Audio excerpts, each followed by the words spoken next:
इस घटना की शुरुआत होती है उत्तर प्रदेश के एक छोटे से गांव रामपुरा से, जहां हर साल महाशिवरात्रि पर बहुत बड़ा मेला लगता था। दूर दूर से लोग शिवशंकर धाम मंदिर में दर्शन करने आते थे। इसी मंदिर के दर्शन के लिए पास के गांव सूरजपुर से दो जिगरी दोस्त संजय और रोहित निकले थे। दोनों बचपन से साथ थे, साथ पढ़े, साथ खेले और दोनों ही महादेव के सच्चे भक्त थे। घर से निकलते समय उनकी माँ ने दोनों के माथे पर तिलक लगाया।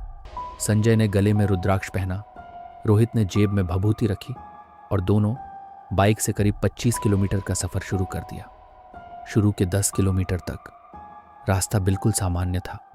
सड़क पर लोग आते जाते दिखाई देते थे, दुकानें खुली थीं, चारों तरफ भजन बज रहे थे और दोनों हंसते हुए कहते जा रहे थे, आज तो बाबा का जागरण देखकर ही लौटेंगे।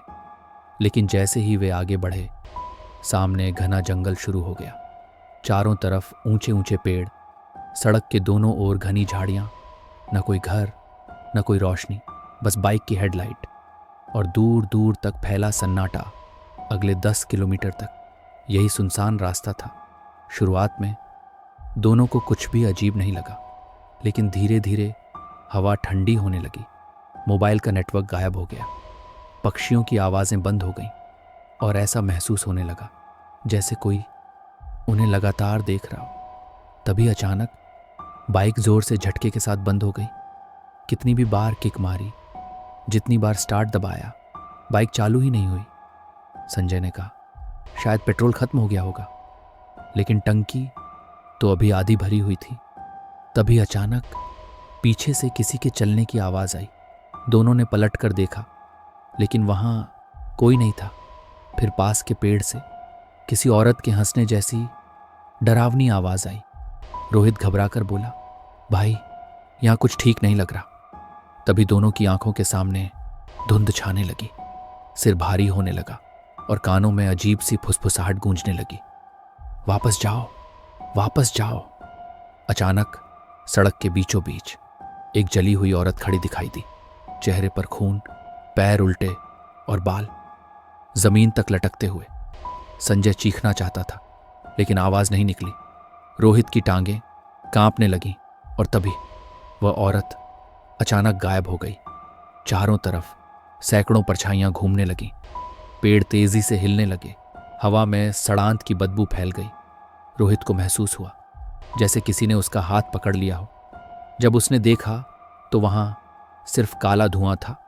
दोनों डर के मारे जमीन पर गिर पड़े और बेहोश हो गए।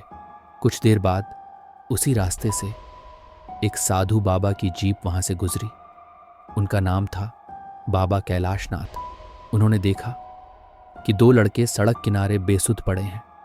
चारों तरफ अजीब सी ठंडक फैली हुई थी। बाबा समझ गए कि यहाँ कोई अनहोनी हुई है। उन्होंने मंत्रों का जाप शुरू किया, कमंडल से जल छिड़का, भभूति लगाई और दोनों को अपनी जीप में डाल लिया। सीधे शिव शंकर धाम मंदिर, जहां उस समय जागरण चल रहा था। मंदिर में प्रवेश करते ही दोनों को झटके लगने लगे।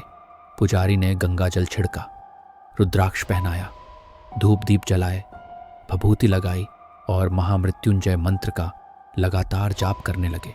करीब 1 घंटे बाद दोनों को होश आया। दोनों रोने लगे और बताया कि जंगल में किसी अदृश्य शक्ति ने उन्हें मारने की कोशिश की थी। आज भी रोहित की पीठ पर काले नाखूनों के निशान हैं और संजय आज तक रात में नींद के दौरान चिल्ला उठता है। गांव के बुजुर्ग कहते हैं कि उस जंगल में एक औरत की आत्मा भटकती है, जो महाशिवरात्रि की रात गलत रास्ता चुनने वालों को अपना शिकार बना लेती है और वही लोग बचते हैं जो सच्चे मन से महादेव का नाम लेते हैं।